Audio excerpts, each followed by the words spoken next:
Always try to represent yourself as happy. Initially, it becomes your look, gradually it becomes your habit, and finally, it becomes your personality. Comfort is no test of truth. Truth is often far from being comfortable. The fire that warms us can also consume us. It is not the fault of the fire.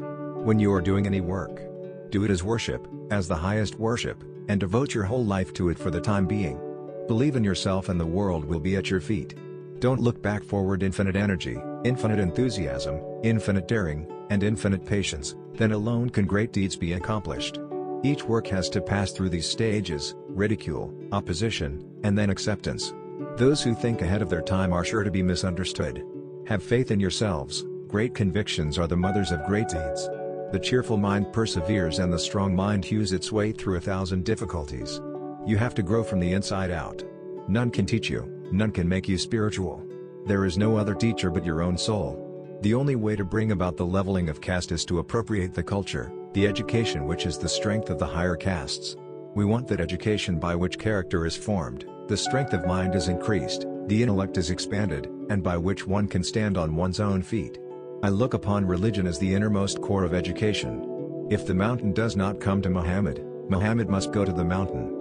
If the poor cannot come to education, education must reach them at the plow, in the factory, everywhere.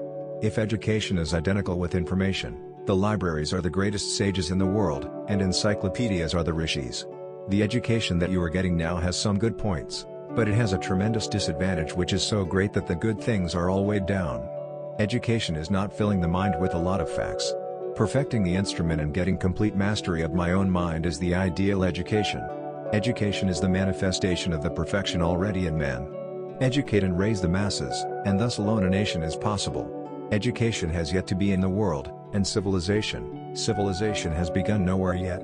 All knowledge that the world has ever received comes from the mind. The infinite library of the universe is in our own minds. In a day, when you don't come across any problems, you can be sure that you are traveling on the wrong path. The greatest sin is to think of yourself as weak. Dare to be free, dare to go as far as your thought leads, and dare to carry that out in your life. Be not afraid of anything. You will do marvelous work. It is fearlessness that brings heaven even in a moment. Whatever you believe, that you will be. If you believe yourselves to be ages you will be tomorrow. There is nothing to obstruct you. All power is within you. You can do anything and everything.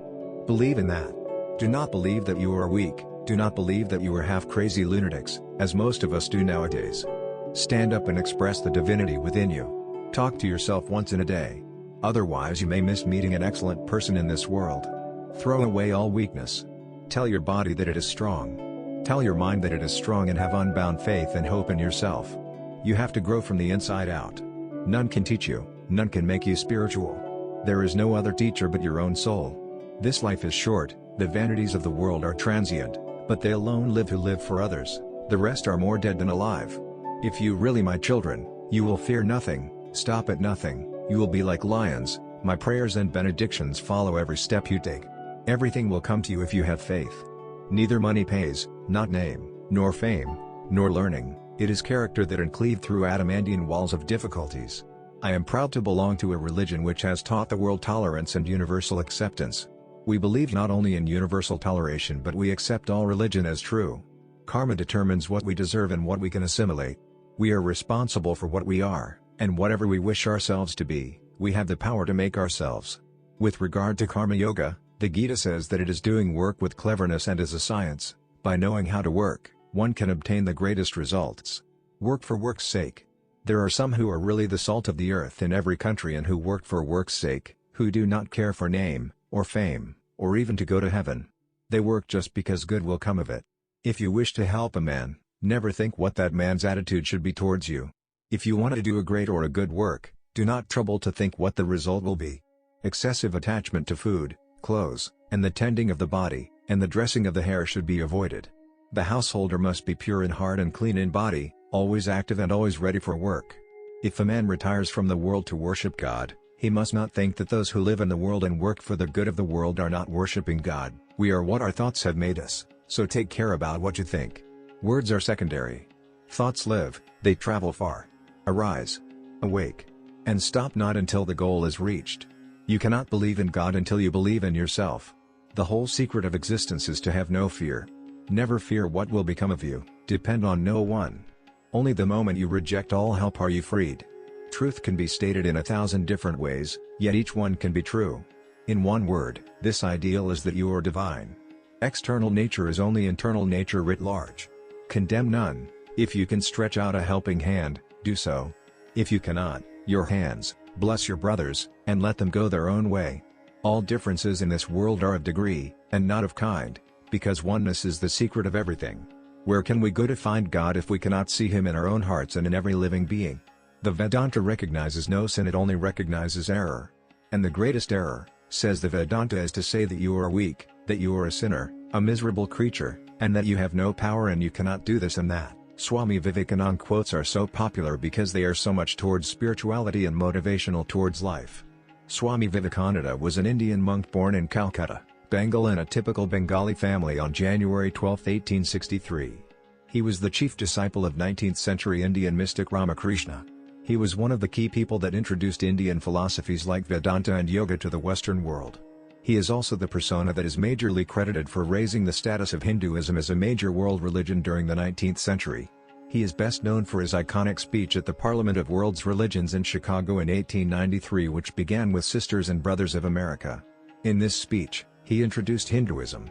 Ever since he was young, he was inclined towards spirituality.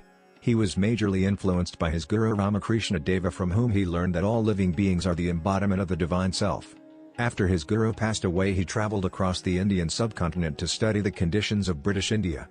He traveled to the United States later to represent India in the Parliament of World's Religions in 1893, where he gave a speech introducing the Western world to Hinduism. He didn't just stop there, he conducted countless public lectures, seminars, and classes where he taught Hinduism and its teachings to the people of the US, England, and Europe. He was widely known as the patriotic saint, and his birthday till today is celebrated in the form of National Youth Day. After his guru Ramakrishna passed away, a lot of his disciples stopped following his teachings and opted for a household life when the unpaid rents started piling up.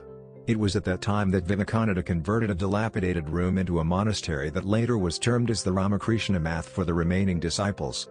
On the 4th of July 1902, he woke up early, went to the chapel, taught the pupils, and returned home and went to meditate, asking not to be disturbed. He was found dead later, and his pupils claimed that he attained Mahasamadhi. Later it was said that a rupture of brain vessels could have been a possible cause for his death. Here we collect Swami Vivekananda quotes about success and spirituality. Below are some of the best quotes by Swami Vivekananda.